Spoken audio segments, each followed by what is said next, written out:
se bigenze gute hano byatanye undi saa sita z'ijoro nyine umuntu yaje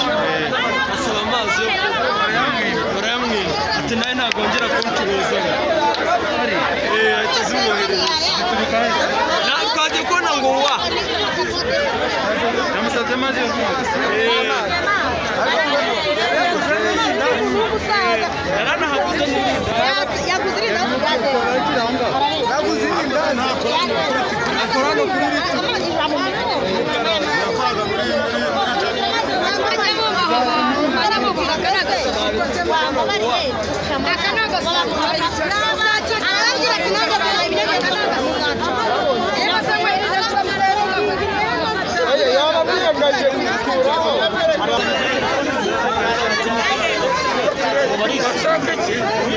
Go